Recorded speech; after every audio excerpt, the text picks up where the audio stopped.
আসসালামু আলাইকুম।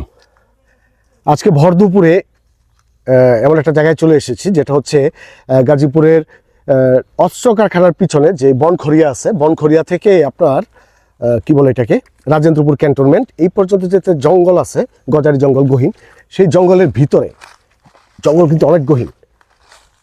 এইখানে একটা পোড়া বাড়ি পাইছি আমরা, তো এটাকে অনেকে ভূতের বাড়ি, হ্যাঁ ভূতের বাড়ি বলে না এটাকে, ভূতের বাড়ি অনেক কিছু শুনি এটা সম্পর্কে।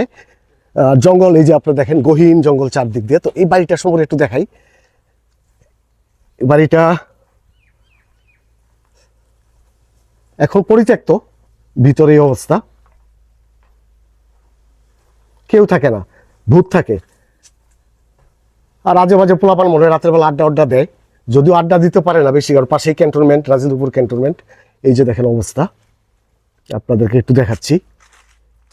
এই সাইডে কিছু স্থাপনা করছিল কিন্তু পরবর্তীতে আর কিছু করে নাই।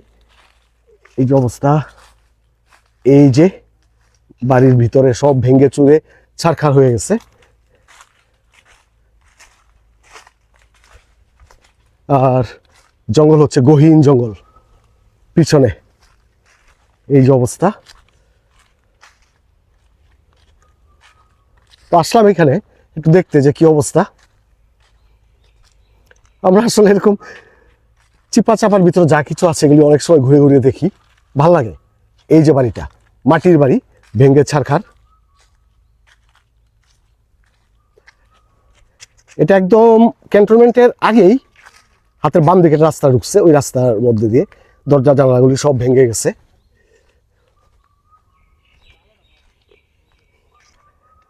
যাক, এরকম পোড়া বাড়িতে এখানে রাতে ক্যাম্পিং করতে পারলে সেরকম হইতো। জিনভূত এর সাথে একটু দেখা হইতো। আপনারা কি জিনভূতের সাথে দেখা সাক্ষাৎ করতে চান?